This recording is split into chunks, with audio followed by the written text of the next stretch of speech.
ನಮಸ್ಕಾರ. ಇವತ್ತಿನ ಬೆಂಗಳೂರಿನ ಉತ್ತರ ಭಾಗದ ಕೂಗಿಲಿದು ಏನು ಮನೆಗಳು ನೆಲಸಮ ಮಾಡಿದ್ದು ಎಲ್ಲ ಕಡೆ ಸದ್ದು ಬರ್ತಾ ಇದೆ.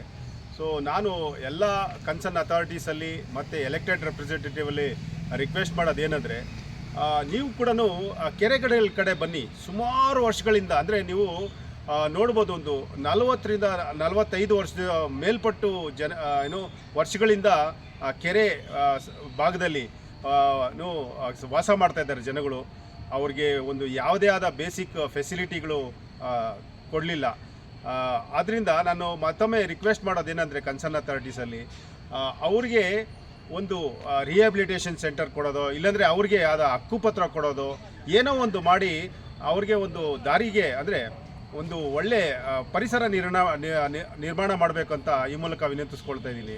ಯಾಕೆಂದರೆ ಅವರು ಬೇಸಿಗೆಯಲ್ಲಿ ನೋಡ್ಬೋದು ವಿಪರೀತ ಸೊಳ್ಳೆಗಳಿಂದ ಬದುಕ್ತಾ ಇದ್ದಾರೆ. ಆದರೆ ಮಳೆಗಾಲದಲ್ಲಂತೂ ನೋಡ್ಬೋದು ಅವರ ಕೆರೆಗಳೆಲ್ಲ ಸುತ್ತಮುತ್ತ ಇರೋವಂಥ ಕೆರೆ ಒತ್ತುವರಿ ಮಾಡಿಕೊಂಡು ಅವ್ರ ಮನೆಗಳು ಕಟ್ಕೊಂಡಿದ್ದಾರೆ.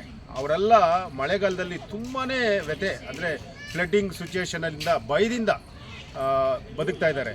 ಅವ್ರಿಗೂ ಸಹ ನೀವು ಒಂದು ರಿಹ್ಯಾಬಿಲಿಟೇಷನ್ ಮಾಡಿ, ಇವಾಗೇನು ಕೂಗಿಲು ಇದು ಏನು ಮಾಡ್ತಾಯಿದ್ದೀರೋ ಅದೇ ರೀತಿನೇ ಇವ್ರು ಕೂಡ ಮಾಡ್ಬೋದು.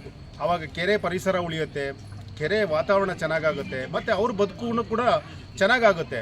ಸುಮಾರು ಸರ್ಕಾರಗಳಿರೋದೇ ಬಡವರ ಒಂದು ಉದ್ಧಾರಕ್ಕೆ.